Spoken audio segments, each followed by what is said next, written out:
Welcome to the next video on Basic Firefighter. In this video we're going to be discussing the different types of fires that you get. In the previous section we discussed the fire tetrahedron and how we can take just one of those elements of the fire tetrahedron away to put out a fire. And as we discussed, it depends on what type of fire you're dealing with as to which part of the fire tetrahedron you will be targeting. So fire's been broken down into different types. So we'll start with the first one, which is ordinary combustible fires. Now, these are the most common types of fire. These occur when you get solid organic materials like wood, cloth, rubber, some plastics that are burning. So basically everyday things that are around your home or your workplace. Now, ordinary combustible fires are normally used in a very controlled fashion. So a fire in a fireplace to warm a home, your braai, a campfire, a candle, things like that are ordinary fires, and they're usually used in a controlled manner. Now, when it comes to fighting an ordinary fire, the most popular way, or the most common way, is by spraying the burning material with water and removing the heat from the fire tetrahedron to put the fire out. So not only are ordinary combustible fires the most common types of fires, but they're also the easiest to put out. The next type of fire that we'll be discussing are flammable liquid and gas fires. Now, these are fires whose fuel is obviously a flammable or combustible liquid or a gas. So here, things like petrol, diesel, natural gases, methane, butane, things like that are flammable liquids and gas fires. Now, unlike an ordinary fire, these fires can't be put out using water.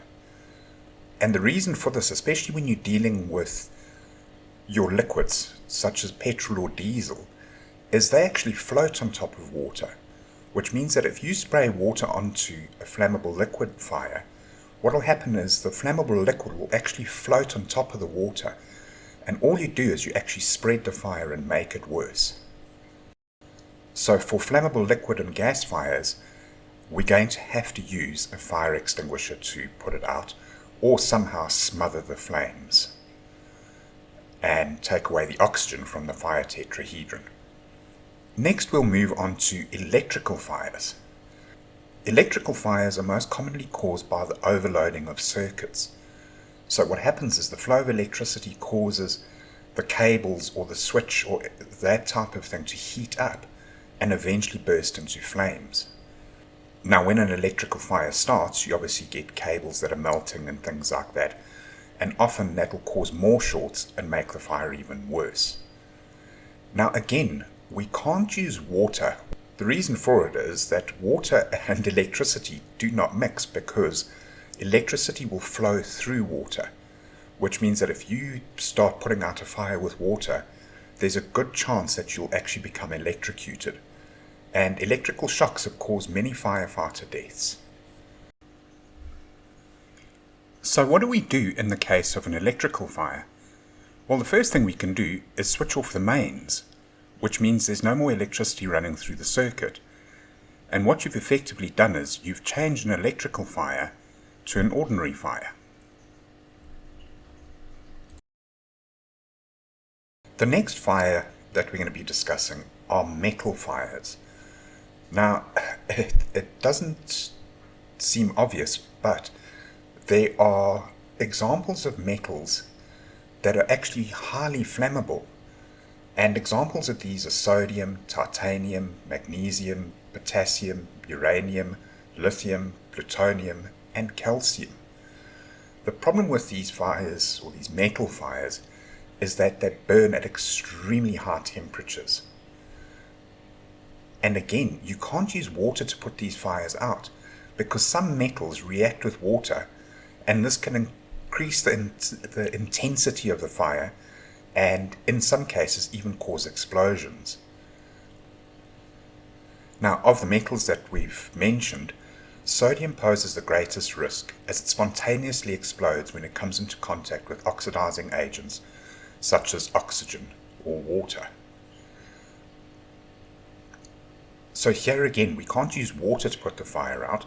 We're going to have to use an extinguisher or somehow smother the fire again.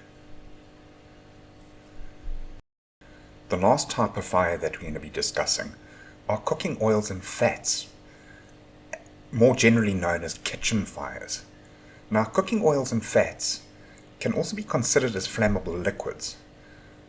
The problem with them is that they have a higher flash point, so they catch fire at a much higher temperature than normal flammable liquids.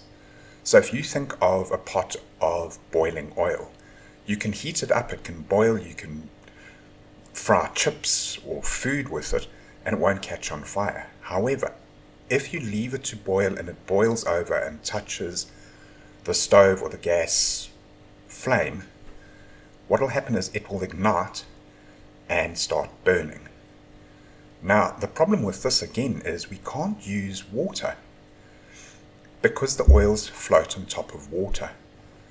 So again, if we put water into a pot that is busy burning with cooking oil, what will happen is the water will sink to the bottom of the pot, it will flash boil, and the steam will push the fire and the oil out of the pot and make the fire much, much worse.